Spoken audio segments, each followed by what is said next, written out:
চলে এসেছে আর খেলার খবর চ্যানেলে বিগ আপডেট নিয়ে। তো চলো বন্ধুরা, খুব গুরুত্বপূর্ণ আপডেট নিয়ে চলেছে। ফুল ভিডিওটা দেখতে থাকো, স্কিপ করবে না। স্কিপ করলে ভিডিওর মধ্যে অনেক কিছু মিস করবে। এবং এই খেলার খবর চ্যানেলে যারা নতুন আছে অবশ্যই খেলার খবর চ্যানেলটা সাবস্ক্রাইব করে পাশে থাকা ব্ল্যাক অ্যান্ড ঘন্টাটাকে ডাউন করে বাজিয়ে দাও। বেশি লাইক এবং কমেন্ট করে দাও, যাতে মোটিভেট হয়ে তোমাদের এই খেলার খবর চ্যানেলে এই ফার্স্ট আপডেট দিতে পারি। তো চলো বন্ধু, ফার্স্ট আপডেটটা যেটা নিয়ে কথা বলবো, মানে মূল একটাই আপডেট হবে পুরো মানে খেলাটাকে নিয়ে। বেসিক্যালি আজকে তোমরা নিশ্চয়ই জানো সেমিফাইনালে খেলা ছিল ইস্ট বেঙ্গলের সঙ্গে দিল্লি স্পোর্টিং ক্লাবের। তো খেলাটা কিন্তু টাইব্রেকারে শেষ হয়। টাইব্রেকারে কিন্তু 4-5 গোলে কিন্তু জয়লাভ করে ইস্টবেঙ্গল। তো ইস্টবেঙ্গলের হয়ে আজকে দুর্দান্ত গোলকিপিং করেছে কিন্তু গিলের প্রশংসা করতেই হবে। একমাত্র গিলের জন্যই কিন্তু আজকে ইস্টবেঙ্গল জিততে প্রচুর পরিমাণে সুবিধা পেয়েছে। মানে প্রথম কিন্তু একটা প্ল্যানটি পেয়ে গেছিলো Delhi sporting club, Rodrigo shot নিয়েছিল, সেই শটটা কিন্তু দুর্দান্তভাবে গিল সেভ করেছে এবং অবশ্যই পুরো ম্যাচটাকে ডমিনেট করে খেলেছে। লাস্ট সেকেন্ড হাফে কিন্তু ইস্টবেঙ্গল দিল্লি কিছু অ্যাটাকে তুলেছিল, তাহলে সেখান থেকে কিন্তু কিছুই করতে পারেনি, মানে গোলের রাস্তা খুলতে পারেনি তারপরে।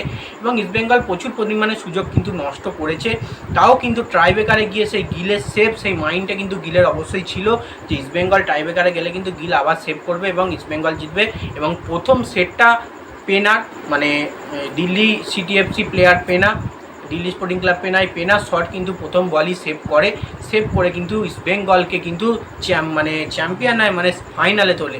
তো বেসিক্যালি টাইব্রেকারে জিতে কিন্তু ইস্টবেঙ্গল এফসিসিবির ফাইনালে গেল এবং কোচ অ্যান্টোনিও লোপেসের হাওয়াসের আন্ডারে প্রথমেই ডুরান্ড কাপের ফাইনালে কিন্তু উঠে গেল ইস্টবেঙ্গল এফসিসিবির। মানে প্রথম তারা এক পা এগিয়ে দিল ফাইনাল খেলার। তো হাওয়াসের কোচিং এবিলিটি দুর্দান্ত, সবসময় আমরা জানি সেই কোচিং এবিলিটি দুর্দান্ত। ইস্টবেঙ্গলের ওপরেও কিন্তু কাজে লাগিয়ে কিন্তু ডুরান্ড কাপের ফাইনালে কিন্তু ইস্টবেঙ্গলকে তুলেছে। আবারও 22 বছর পর কিন্তু ইস্টবেঙ্গলকে আমরা দেখতে চলেছি ডুরান্ড কাপের ফাইনালে, কারণ 22 বছর তারা কিন্তু অবশ্য ট্রফি জেতেনি, ফাইনালে উঠেছে। তো ফাইনালে উঠেছে যেহেতু আবার একটা ট্রফি জেতার হাতছানি আছে। তো দেখা যাক হাওয়াসের হাত ধরে তারা 22 বছর পর ডুরান্ড কাপের ট্রফিটা জিততে পারে কি না। দল দুর্দান্ত খেলেছে, মোহাম্মদ রাশিদের লাস্ট গোলে কিন্তু মোহাম্মদ রাশিদ দলকে জিতিয়েছে এবং মোহাম্মদ রাশিদ ক্যাপ্টেন্সি করেছে, দুর্দান্ত ক্যাপ্টেন্সি করেছে as a professional footballer, experience footballer.